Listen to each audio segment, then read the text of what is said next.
అందరికీ నమస్కారం. ఆంధ్రప్రదేశ్ రాష్ట్రంలో శాంతి భద్రతలను అమలుపరచడంలో పోలీస్ వ్యవస్థ కొంత అలసత్వం వహిస్తుందా లేకపోతే నిర్లక్ష్యం వహిస్తూ ఉందా? అలానే వరుసగా రాష్ట్ర వ్యాప్తంగా తెలుగుదేశం పార్టీ కార్యకర్తల మీద వైఎస్ఆర్సీపీ రౌడీ మూకలు అతి కిరాతకంగా అతి పాశవికంగా వారి మీద దాడి చేసి వారిని హతమారుస్తున్న వాటి నుంచి పాఠాలను నేర్చుకోవడంలో పోలీస్ వ్యవస్థ ఎందుకు వైఫల్యం చెందుతూ ఉంది? అలానే గత పాలకుల్లో ఏ విధంగా అయితే వైఎస్ఆర్ కాంగ్రెస్ పార్టీ ప్రభుత్వ హయాంలో పోలీసుల తీరు ఏ విధంగా అయితే ఉందో అదేవిధంగా నేడు కొంతమంది పోలీసులు గత పాలకులతో సత్సంబంధాలను కొనసాగిస్తూ కూటమి ప్రభుత్వానికి చెడ్డ పేరును తీసుకొచ్చే విధంగా వారి యొక్క వ్యవహార శైలితో ముందుకు వెళ్తూ ఉన్నారా? అలానే అనేక నియోజకవర్గాల్లో తెలుగుదేశం పార్టీ నాయకుల కంటే వైఎస్ఆర్సీపీ పార్టీ నాయకులకే పోలీసులు ఎక్కువ సహకరిస్తున్నారని, చట్టబద్ధంగా ఎవరిది తప్పో ఎవరిది ఒప్పో తెలుసుకోకుండా ప్రభుత్వం తమకు అధికారాన్ని ఇచ్చింది, ప్రభుత్వం తమ మీద ఎటువంటి ఒత్తిడిని ఇవ్వలేదు కదా అని తమ ఇష్టానుసారంగా పోలీస్ వ్యవస్థ వ్యవహరిస్తుందా అనేటువంటి ప్రశ్నలు ఏవైతే ఉన్నాయో గత కొంతకాలంగా ఆంధ్రప్రదేశ్ రాష్ట్ర వ్యాప్తంగా సర్క్యులేట్ అవుతూ సంచలనంగా మారాయి. అందుకు తగినట్లుగానే అనేక సందర్భాలు అనేక సన్నివేశాలు దర్శనమిస్తున్నాయి. ఈ అంశాల గురించి ఈరోజు క్లుప్తంగా మాట్లాడుకునేటువంటి ప్రయత్నం చేద్దాం. రాష్ట్ర వ్యాప్తంగా అనేక నియోజకవర్గాల్లో ఏదైతే నాడు వైఎస్ఆర్సీపీ పార్టీకి అనుకూలంగా ఉన్నటువంటి సబ్ ఇన్స్పెక్టర్లు కావచ్చు, సర్కిల్ ఇన్స్పెక్టర్లు కావచ్చు, ఈ యొక్క నియోజకవర్గాల నుంచి మరొక నియోజకవర్గాల్లోకి వెళ్ళిపోయి ఏదైతే ఆ యొక్క రేంజ్ ఉంటుంది కదా ఆ రేంజ్లోకి వెళ్ళిపోయి స్థానికంగా ఉన్నటువంటి నాయకులతో కొంత సత్సంబంధాలను ఏర్పరచుకొని ఒక రకమైనటువంటి బలమైనటువంటి లాబింగ్ని ఏర్పరచుకొని గత ప్రభుత్వ హయాంలో ఎవరైతే తెలుగుదేశం పార్టీ కార్యకర్తలను వేధించి హింసించారో వారే తిరిగి పోస్టింగ్లు పొందినటువంటి పరిస్థితులు అనేక నియోజకవర్గాల్లో దాపురించాయి. ఇలాంటి పోలీసులే ఈ యొక్క పోలీస్ వ్యవస్థ యొక్క గౌరవ మర్యాదలను భంగం కలిగే విధంగా, గౌరవ మర్యాదలను అగ్గిలో రాజేసే విధంగా, అగ్గిలో పడవేసే విధంగా వ్యవహరిస్తూ ఉన్నారు. ఈరోజు శాంతి భద్రతలను అమలుపరచాల్సినటువంటి పోలీస్ వ్యవస్థ ఈరోజు ప్రభుత్వం 100% స్వేచ్ఛాయుతమైనటువంటి వాతావరణంలో నిజాయితీగా నిబద్ధతగా ఎటువంటి భేదాభిప్రాయాలు ఎటువంటి పార్టీ భేదాభిప్రాయాలు లేకుండా చట్టబద్ధంగా ఏ విధంగా వ్యవహరించాలో ఆ విధంగా వ్యవహరించాలని రాష్ట్ర ప్రభుత్వం పోలీస్ వ్యవస్థకు స్వేచ్ఛాయుతమైనటువంటి వాతావరణాన్ని కల్పించింది. వారికి అన్ని విధాల సహాయ సహకారాలను రాష్ట్ర ప్రభుత్వం అందించడం జరిగింది. కానీ గతంలో అలా ఉండేది కాదు. ఏదైతే ఆ నియోజకవర్గాల్లో ఉన్నటువంటి నాయకులు ఏం చెబితే పోలీసులు మూసుకొని అది వినేటువంటి పరిస్థితులు నాడున్నాయి. వారు ఇచ్చిందే హుకుం, వారు చేసిందే చట్టం, వారు చెప్పిందే న్యాయం అనే విధంగా ఏదైతే వైఎస్ఆర్సీపీ ప్రభుత్వ హయాంలో ఉంది ఆ విధంగా వ్యవహరించినటువంటి ఈ యొక్క పోలీసులు కొందరు స్థానికంగా ఉన్నటువంటి నాయకులతో లాబింగ్ చేసుకొని పోస్టింగ్లు తెచ్చుకొని గతం తాలూకా వారి యొక్క వ్యవహార శైలి ఏదైతే ఉందో వైఎస్ఆర్సీపీ ప్రభుత్వంలో వారు ఏ విధంగా అయితే వ్యవహరించారో అదే వ్యవహార శైలిలో ముందుకు కొనసాగుతూ ఉన్నారు. ఈరోజు అనేక నియోజకవర్గాల్లో కూడా ఈ యొక్క పోలీసులు వైఎస్ఆర్ కాంగ్రెస్ పార్టీ నాయకులకు సహకారాలను అందిస్తూ తెలుగుదేశం పార్టీ నాయకులను వేధింపులకు గురి చేస్తున్నటువంటి పరిస్థితులు కూడా అనేక నియోజకవర్గాల్లో పునరావృతమవుతూ ఉన్నాయి. అలానే గత వైఎస్ఆర్సీపీ ప్రభుత్వ హయాంలో ఏ ఒక్క వైఎస్ఆర్సీపీ కార్యకర్తనైనా ప్రాణాలను పోగొట్టుకున్నాడా? ఎవడైనా పోలీస్ స్టేషన్లకు వెళ్ళి వేధింపులకు గురయ్యాడా? ఎవడైనా ఇబ్బందులకు గురి కాబడ్డా? లేవు. కానీ ఈరోజు రాష్ట్రంలో కూటమి ప్రభుత్వం అధికారంలో వచ్చిన నాటి నుంచి కూడా వైఎస్ఆర్సీపీ కూటమి ప్రభుత్వం మీద ఏదో ఒక విధంగా బురద జల్లాలటువంటి ఒక కుట్ర కోణంతో ఏదో ఒక విధంగా రాష్ట్ర ప్రభుత్వం యొక్క ప్రతిష్టను భంగం కలిగించాలనేటువంటి ఒక లక్ష్యంతో తన వైఎస్ఆర్సీపీ రౌడీ మూకలను రెచ్చగొట్టి తెలుగుదేశం పార్టీ నాయకులను కార్యకర్తలను అంతమొందించడానికి హతమార్చడానికి అనేక విధాలుగా ప్రయత్నిస్తూ ఉంది. అందుకు ఉదాహరణే ఏదైతే పొంగనూరులో జరిగినటువంటి తెలుగుదేశం పార్టీ కార్యకర్త మీద దాడి కావచ్చు, అలానే వీరే చౌదరి మీద జరిగినటువంటి దాడి కావచ్చు, అలానే మాచర్ల నియోజకవర్గంలో గుండ్లపాడులో కావచ్చు, ఇతర గ్రామాల్లో జరిగినటువంటి దాడులు కావచ్చు, ఇలా రాష్ట్ర వ్యాప్తంగా కూడా అనేక నియోజకవర్గాల్లో ఎవరైతే గుంటనక్క వైఎస్ఆర్సీపీ నాయకులు కార్యకర్తలు ఎవరైతే ఉన్నారో ఇప్పుడు ప్రస్తుతం ఉన్నటువంటి తెలుగుదేశం పార్టీ కావచ్చు కూటమి నాయకులకు సహకారంతో తెలుగుదేశం పార్టీలో చేరి తెలుగుదేశం పార్టీ తీర్థం పుచ్చుకొని ఏదైతే పార్టీ విజయానికి కష్టపడి తమ ప్రాణాలను సైతం అడ్డుగా పెట్టి కూటమి విజయానికి కృషి చేసినటువంటి తెలుగుదేశం పార్టీ కార్యకర్తలను నాయకులను వేధిస్తున్నటువంటి పరిస్థితులు ఈరోజు రాష్ట్ర వ్యాప్తంగా అనేక నియోజకవర్గాల్లో దాపురించాయి.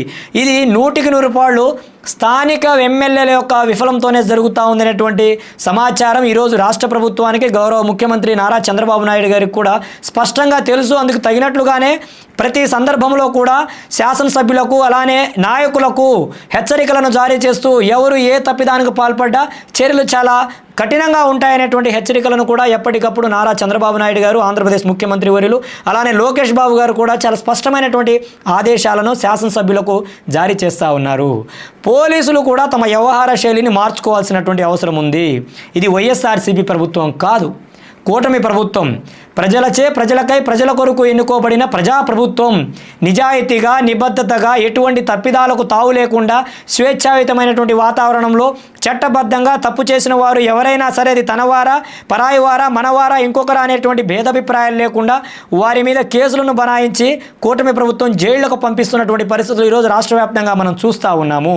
దీనిని అనుసుగా తీసుకొని, దీనినే ఒక సాకుగా తీసుకొని అనేక మంది పోలీసులు తమ ఒంటి మీద ఉన్నటువంటి యూనిఫామ్ని తప్పుడు మార్గంలో వ్యవహరిస్తూ, తప్పుడు మార్గంలో దాన్ని ఉపయోగిస్తూ కూటమి నాయకుల మీదే తప్పుడు కేసులను బనాయించే విధంగా, కూటమి నాయకులనే వేధింపులకు గురి చేసే విధంగా, కూటమి నాయకుల దగ్గరే లంచాలను డిమాండ్ చేస్తున్నటువంటి పరిస్థితులు ఈరోజు రాష్ట్ర వ్యాప్తంగా ప్రతి నియోజకవర్గంలో, అనేక నియోజకవర్గాల్లో ప్రతిరోజు ఏదో ఒక రూపంలో బయటపడుతూ ఉన్నాయి.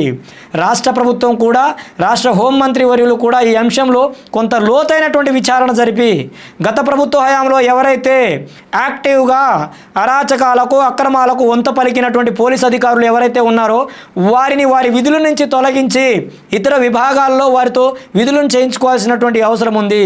ఒక ఉదాహరణగా చెప్పుకుంటే మాచల నియోజకవర్గంలోని వెల్దుర్తి మండల పోలీస్ స్టేషన్లో సబ్ ఇన్స్పెక్టర్గా విధులు నిర్వర్తించినటువంటి వంగా శ్రీహరి అనేక దాష్టికాలకు పాల్పడ్డాడు. తెలుగుదేశం పార్టీ కార్యకర్తలు ప్రాణాలు పోగొట్టుకోవడానికి కారకుడయ్యాడు. తెలుగుదేశం పార్టీ కార్యకర్తలను వేధించాడు, హింసించాడు, అక్రమ కేసులను బనాయించి వారిని ఇష్టానుసారంగా వారిని వేధింపులకు గురి చేసినటువంటి పరిస్థితులు.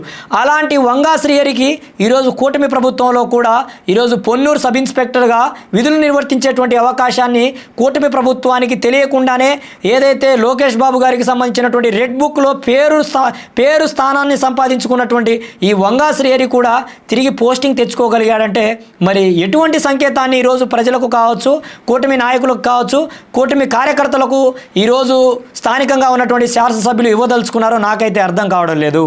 ఇలాంటి ప్రతి అంశంలో కూడా అనేక మంది పోలీస్ అధికారులు ఒక నియోజకవర్గంలో గత ప్రభుత్వంలో పనిచేసి అక్కడ ఉన్నటువంటి కార్యకర్తలను వేధించి, హింసించి ప్రభుత్వం మారగానే మరొక నియోజకవర్గంలో షిఫ్ట్ అయ్యి అక్కడ ఉన్నటువంటి స్థానిక ఎమ్మెల్యేలతో లాలుచిపడి అక్కడ ఉన్నటువంటి స్థానిక ఎమ్మెల్యేలకు భజన చేసుకుంటూ మరొక విధంగా పోస్టింగ్లు తెచ్చుకున్నటువంటి పరిస్థితులు ఉన్నాయి.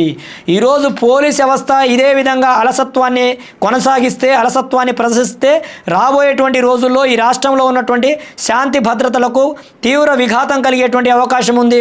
ఒక బలమైనటువంటి నేత వీరయ్య చౌదరినే పొట్టన పెట్టుకున్నటువంటి ఈ వైఎస్ఆర్సీపీ రౌడీ మూకలు సామాన్యులైనటువంటి, సాధారణమైనటువంటి తెలుగుదేశం పార్టీ కార్యకర్తలను కావచ్చు, కూటమి పార్టీలకు చెందినటువంటి కార్యకర్తల నాయకులను హతమార్చారంటే మనం ఆలోచించగలమా? హతమారుస్తారు వారు.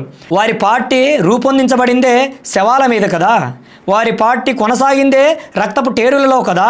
అలాంటి ఆలోచన తీరు కలిగినటువంటి నాయకుల యొక్క ఆలోచనలు మార్చాలంటే పోలీస్ వ్యవస్థ కఠినంగా వ్యవహరించాల్సినటువంటి అవసరం ఉంది.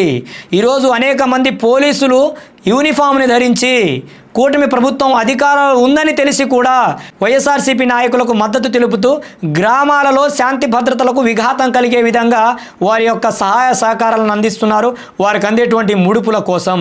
అలాంటి పోలీసులు తమ తీరును మార్చుకోవాలి. రాష్ట్ర ప్రభుత్వం కూడా ఈ అంశాలను నిశితంగా పరిశీలించి ఆ యొక్క వ్యవహార శైలి ఉన్నటువంటి పోలీస్ అధికారులను తక్షణమే తమ విధుల నుంచి తొలగించాల్సినటువంటి అవసరం ఉందని కూడా ఈరోజు రాష్ట్ర ప్రభుత్వాన్ని నేను విన్నవిస్తా ఉన్నాను. ఇప్పటికే గౌరవ ముఖ్యమంత్రి వర్యులు నారా చంద్రబాబు నాయుడు గారు గత ప్రభుత్వ హయాంలో ఏదైతే విచ్చలవిడిగా ఇష్టానుసారంగా శాంతి భద్రతలకు విఘాతం కలిగించి ఇష్టానుసారంగా వ్యవహరించినటువంటి ప్రధానమైనటువంటి పోలీస్ అధికారుల మీద కూడా చర్యలను చేపట్టారు.